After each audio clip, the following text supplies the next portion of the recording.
जय श्री गणेश जी। दोस्तों, मैं हूँ संध्या सक्सेना माँ लक्ष्मी ज्योतिष अध्यात्म की तरफ से आप सभी का स्वागत करती हूँ। जैसे कि आप जानते हैं कि मैं आपको शिव महापुराण का पान करा रही हूँ और अब हम शिव महापुराण, जिसे आप रुद्र संहिता कहते हैं, उसका दूसरा खंड यानी सती खंड की बात करने जा रहे हैं।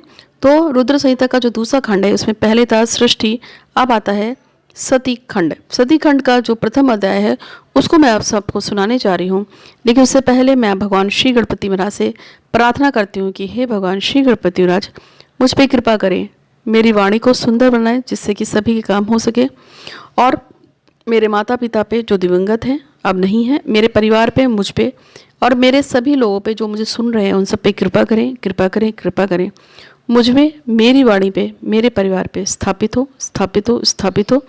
और जो भी कोई इस शिव महापुराण को जो मैंने गाया है, बोला है, इस सृष्टि में भेजा है, उसको जो भी सुनेगा उसकी सभी मनोकामनाएं पूरी हो, ऐसी कृपा करें।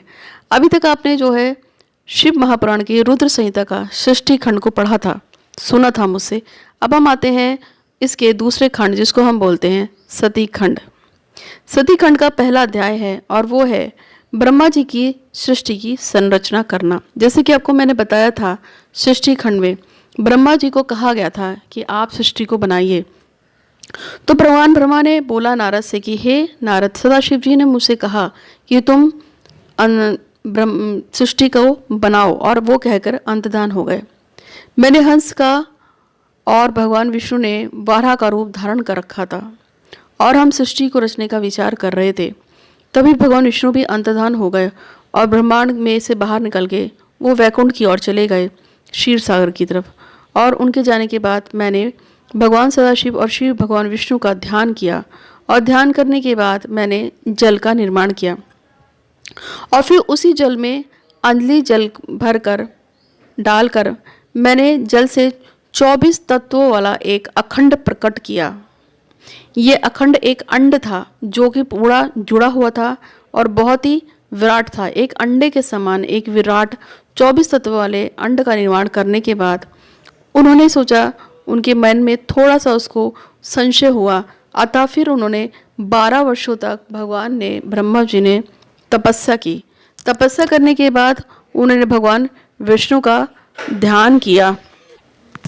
जब ब्रह्मा जी ने 12 वर्षों तक भगवान सदाशिव का पूजन किया, तपस्या की, तब भगवान सदाशिव प्रकट हुए और उन्होंने बोला कि मांगो, क्या मांगते हो।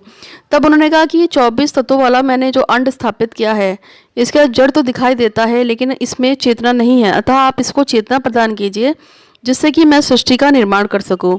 मेरी इस प्रार्थना पे भगवान यानी विष्णु, भगवान ब्रह्मा की प्रार्थना पे भगवान श्री विष्णु प्रकट होते हैं और अंड में प्रविष्ट हो जाते हैं। और उसके अंड के अंदर प्रविष्ट करने के पश्चात उसमें से सहस्त्रों सिर, नेत्र, चरण आदि अंग निकलने शुरू हो जाते हैं और सारे समस्त पृथ्वी को वो घेर लेते हैं।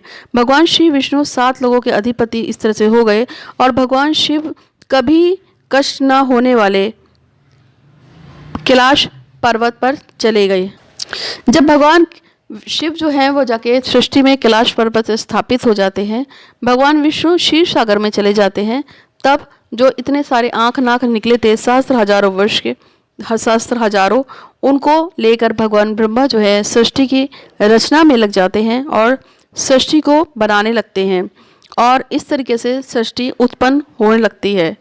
और पहले पाप सृष्टि उत्पन्न होती है, फिर अविद्या और फिर ताम होती है, जिसमें जो पाप सृष्टि उत्पन्न होती है उसमें अविद्या था, ताम था। तब भगवान जो है ब्रह्मा जी, उन्होंने स्थावरों की रचना की और फिर मनुष्यों को से सृष्टि की रचना के लिए भगवान शंकर का ध्यान किया। उसके पश्चात तिरछे चलने वाले जीव जंतुओं की उत्पन्न हुए और फिर उनसे भी जब भगवान जो ब्रह्मा जी थे उनको संतोष ना प्राप्त हुआ, तब उन्होंने देवताओं की सृष्टि की, यानी कि देवताओं को जन्म दिया है। आपको पता होगा कि हर चीज़ में एक देवता है, वायु देवता है, अग्नि देवता है, सूर्य देवता है और कुबेर देवता है। इससे से देवताओं की उत्पन्न करना उन्होंने शुरू कर दिया।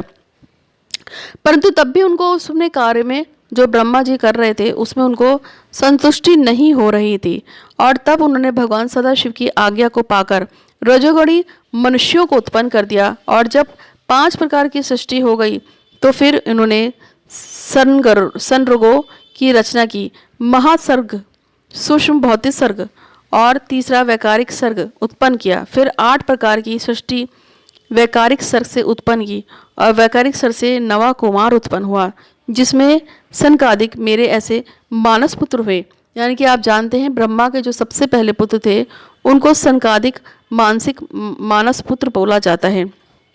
सनकादिक मानसिक पुत्र हुए जो महान वैरागी थे। वो 7 पुत्र थे और सातों ही वो 9 कुमार थे और वो 9 के 9 जो थे वैरागी थे। तब उन्होंने सृष्टि को रचने के लिए वैराग्य का प्रकट किया। इससे क्या हुआ, जब सृष्टि में वैराग्य ही हो गया तब भगवान ब्रह्मा को बहुत क्रोध आया, क्योंकि सृष्टि में पूर्ण रूप से वैराग्य था, प्रेम कहीं था ही नहीं।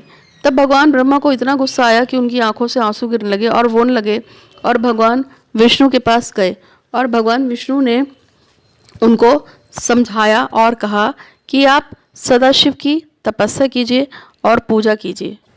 सृष्टि पूर्ण रूप से वैराग्यों से भरी हुई थी और सृष्टि में कहीं पे भी प्रेम नहीं था। कोई सृष्टि को आगे बढ़ाने के लिए एक प्रकृति और पुरुष की स्थापना करनी आवश्यक थी, लेकिन चारों तरफ सनकादिक पुत्रों की वजह से वैराग्य उत्पन्न हो गया था। उनको रोता हुए देख के भगवान विष्णु ने उनसे कहा कि आप सदाशिव जिन्होंने हमें उत्पन्न किया है, जो सृष्टि के मालिक है, रचयिता हैं, उनके शरण में जाइए। तब भगवान ने ब्रह्मा जी ने सदाशिव की पूजा और प्रार्थना करना शुरू किया और उनसे प्रार्थना की।